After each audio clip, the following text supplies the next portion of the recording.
Salut, c'est Doc Marco. Aujourd'hui, je vous montre comment programmer une application pour téléphone avec le site App Inventor.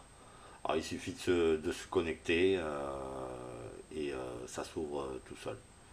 Voilà, donc là, ça c'est mon application d'intervallomètre. Voilà comment ça se présente. Donc ça, c'est la page design où on va donc dessiner où on va créer le look de l'application en elle-même. Et là ici la page bloc où là il s'agit de la programmation un peu plus, enfin, la programmation logique on va dire. Donc là c'est quand même un petit peu long parce que moi j'ai quand même beaucoup de boutons. Alors pour que le tuto soit pas trop long, j'ai créé autre chose, j'ai créé tuto ici, voilà, avec un truc un petit peu plus dépouillé pour vous montrer. Donc déjà, bon là j'ai déjà créé pas mal de trucs. Hein. Ici le screen, au début vous aurez ça, screen. Alors vous pouvez aller choisir une image de, pour mettre en fond d'écran. Donc ça se télécharge ici dans les médias. Vous faites ça, choisissez un fichier et vous allez choisir un fichier dans vos images et c'est tout. Donc votre image s'affichera ici, elle se mettra automatiquement, elle s'alignera au mieux, normalement pas de souci. Après il va nous falloir donc tout un tas de boutons ici, et il faut surtout qu'on puisse communiquer avec l'Arduino par Bluetooth. Donc le Bluetooth ici, il faudra aller cliquer ici, list speaker, venir le placer. Là je le place là, c'est juste pour vous montrer, normalement donc il est là. Choisir aussi une image. Alors moi j'ai téléchargé une image du logo Bluetooth. C'est ici, voilà, image, Bluetooth logo. Voilà, et ça s'adapte. Évidemment, là c'est un peu grand. Mais bon, on pourrait le réduire, pas de problème. Alors, au niveau des grandeurs de chaque petite fenêtre, c'est ici. Bon, là, c'est en automatique, c'est pour ça que c'est grand. Mais par exemple, je pourrais faire 50 pixels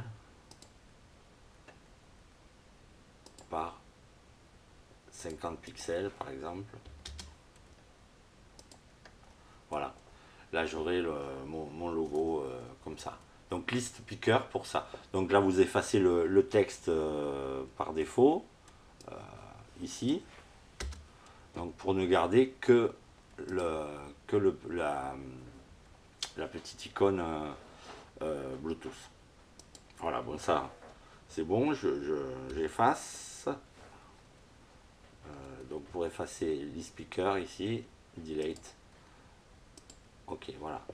Là, pour bien organiser au niveau design, alors ça au début, c'est pas simple. Moi, ce que je fais, c'est que je fais des tableaux. Des tableaux, là, par exemple, j'ai fait un tableau de 2 colonnes sur une ligne. Pareil, je choisis la taille en hauteur, la taille en largeur. Là, ça, c'est à vous d'essayer selon votre téléphone, les pixels qu'il fait au niveau de l'écran. Donc ça me permet d'avoir 2 cases et de bien pouvoir positionner les choses dedans. Voilà. Donc partout là, il y a des tableaux où dedans je mets les boutons et autres. Donc ça c'est un e-speaker. Ça ici c'est un label. Alors pareil, on va le chercher ici hein, dans la user interface là, on va chercher le label. On le positionne et, au bon endroit évidemment et il se met. On corrige le texte ici, on l'aligne au centre par exemple, hein, une fois que on choisit la fonte et la taille surtout de la fonte. Ainsi que la couleur de fond. Là il n'y a pas de couleur de fond donc ça sera transparent, ce sera l'image du fond qui se verra. Voilà au niveau un petit peu design. Alors ce qu'il vous faut pour ça, donc c'est plusieurs boutons là. Donc j'ai mis en tout 6 boutons. Là j'ai fait juste un intervallomètre avec deux temps de pause possibles. Donc 1, 2, 3, 4, 5, 6 pour marche stop. C'est tout. Donc il y a 6 boutons, 1, 2, 3 labels et un list speaker. Alors ce qu'il vous faut aussi, puisque on fait intervenir le Bluetooth, c'est aller ici dans Connectivity et Bluetooth client, vous le mettez ici. Voilà, bon là il ne me l'a pas pris puisque je l'ai déjà. Voilà. Là à ce niveau-là, c'est tout ce qu'il faut dire. Bon là je vais un peu vite parce que sinon ça durerait vraiment longtemps. Donc tous les boutons ici, on choisit vraiment la taille qu'on veut, en hauteur, en largeur. On pourrait même mettre une image dedans, une couleur. Moi j'ai mis du blanc avec du texte en noir. Bon, voilà. À ce niveau-là, c'est tout. Alors après, au niveau, quand on en sera vraiment essayer si ça marche, il faudra évidemment télécharger ça, on verra ça tout à l'heure. Il faudra aussi autoriser votre téléphone à télécharger les sources inconnues, parce que sinon ça ne marchera pas. Et évidemment, pas oublier d'associer le petit module Arduino, le petit module Bluetooth Arduino, l'associer avec votre téléphone, sinon ça ne marchera pas non plus. Ok, bon voilà, ça c'est bon. Maintenant on passe au plus gros, mais au plus intéressant, je pense, au niveau de la programmation. Alors là, je vais refaire le début là, en ce qui concerne le Bluetooth. Voilà. Alors là, au tout début, pour que le Bluetooth puisse fonctionner, on va faire les speakers, puisque ça concerne ça. Là, il y a tout un tas de possibilités qui s'ouvrent. On va choisir celle-là. Ce qui veut dire quand donc la list speaker, juste avant qu'elle soit cliquée, on va donc régler. Alors, on retourne là. Là, il me faut élément. Voilà, c'est ça. On va régler le list speaker, les éléments. To address name. Alors, je pense que c'est ici. Voilà. Je crois. Voilà, c'est ça. Address and name. Voilà. Voilà, ça va déjà, ça va permettre de pouvoir accéder à la liste d'appareils Bluetooth. Donc vous voyez, tout s'emboîte, il y a un petit clic qui se fait à chaque fois que vous emboîtez. Si vous cherchez à emboîter deux trucs qui ne vont pas ensemble, ça ne le prend pas, tout simplement. Après on dit ici, donc on retourne dans les speakers, je vais le faire vite fait quand même. Les speakers ici. Alors, il y a tout un tas de trucs. Là, une fois qu'on a cliqué, alors là, il me met un petit avertissement parce qu'il y en a deux. Donc, c'est pour ça qu'il me met cet avertissement. Voilà, donc on prend ici. Après, on va les speakers, pareil, 7. 7 sélections, là, il me faudrait. Bon, je ne vais pas le chercher. Je vais plutôt vous expliquer comme ça. Donc ça, je l'efface. Voilà, là, on lui dit que la sélection, on appelle le Bluetooth client 1, donc, et on choisit la sélection, si vous voulez, ce que vous aurez choisi va devenir vraiment le Bluetooth sur lequel il va se connecter. Là, ici, on lui dit que le label 1, c'est-à-dire celui-là, là, qui est par défaut, il y a marqué déconnecté, c'est moi qui l'ai mis, hein, le texte, voilà, cliquez dessus, voilà, par défaut, texte déconnecté. Bon, très bien, c'est moi qui ai écrit ça. Là, quand on se connecte vraiment, ben on change le texte du label numéro 1 en connecté. Voilà. Bon, ça c'est juste on pourrait très bien ne pas le mettre, on serait connecté quand même. À y être, on en profite aussi pour changer la couleur du label 1 de blanc, ça va passer à bleu, background color. Donc ça, tout ça, ben, vous l'avez dans, là par exemple, c'est dans label 1. Voilà, label 1, background.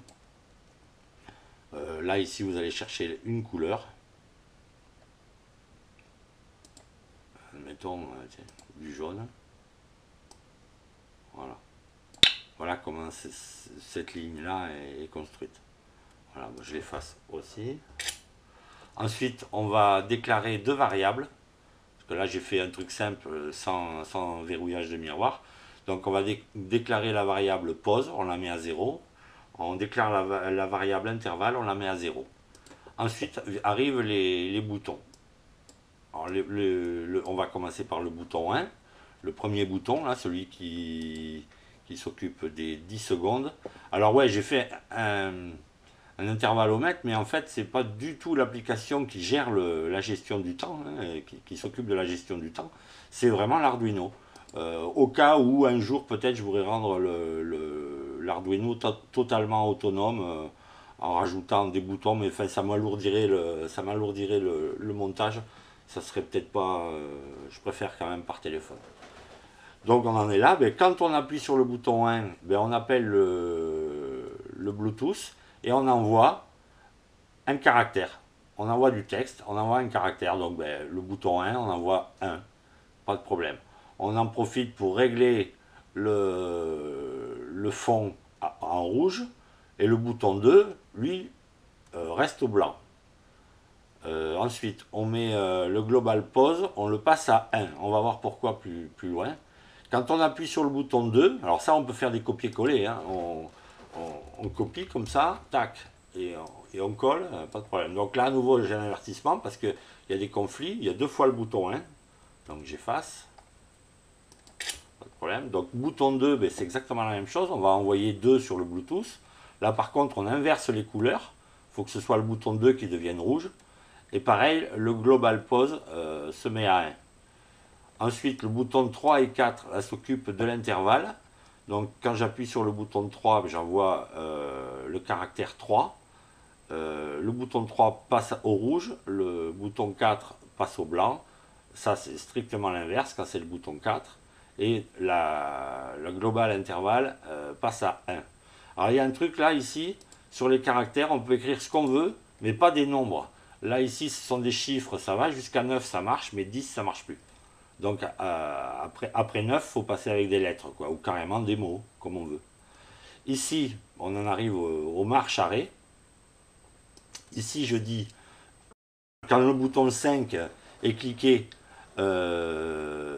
si le global pause plus le global intervalle est égal à 2, c'est-à-dire si vraiment on a cliqué sur les deux, si on a fait le choix d'un temps de pause et le choix d'un intervalle, et uniquement si on a cliqué partout, on appelle pareil le Bluetooth, on envoie là le caractère 5, on en profite pour changer les couleurs de fond, et là on rend tous les autres boutons inactifs. C'est-à-dire que là, enable, on le passe à faux. Alors faux, c'est dans les fonctions logiques ici. Voilà, vrai, faux, non, enfin, tous les trucs logiques. Ça, c'est ce qui va déclencher le départ. Et ça, c'est l'arrêt. Quand on va cliquer sur le bouton 6, on envoie du 6. On remet toutes les variables à 0. On inverse, entre marche et arrêt, on inverse les couleurs de fond. Tous les autres boutons redeviennent blancs aussi. Et tous les boutons redeviennent actifs. C'est-à-dire qu'on peut recliquer dessus sans problème. Voilà à peu près ce qu'il faut dire. Moi j'étais un peu vite, mais enfin il y a plein de tutos là-dessus. Vous devriez vous en sortir. Après, pour construire vraiment l'application, alors normalement il y a un simulateur où on pourrait tester l'application sur le PC avant de la télécharger sur le téléphone, mais enfin moi avec mon PC qui est un peu à la ramasse, ça marche pas. Donc ce que vous pouvez faire, c'est vous faites ça, là, app Provide QR Code. Ça va vous calculer un code QR qui suffira d'aller scanner avec votre téléphone. Alors évidemment, il faut avoir un lecteur de QR code sur votre téléphone installé. Si vous n'en avez pas, il faut en télécharger, hein, tout simplement. Alors ça prend un peu de temps, là, la construction du QR, mais, mais après c'est tout bon. Voilà. Là, on a le QR code. Il suffit d'approcher le téléphone avec le lecteur de QR et suivre le téléchargement.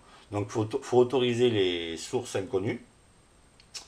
Et voilà, ça va vous prévenir que bon, ça peut être dangereux de télécharger des trucs, mais là, c'est vous qui l'avez fait. Rassurez-vous, vous ne casserez rien.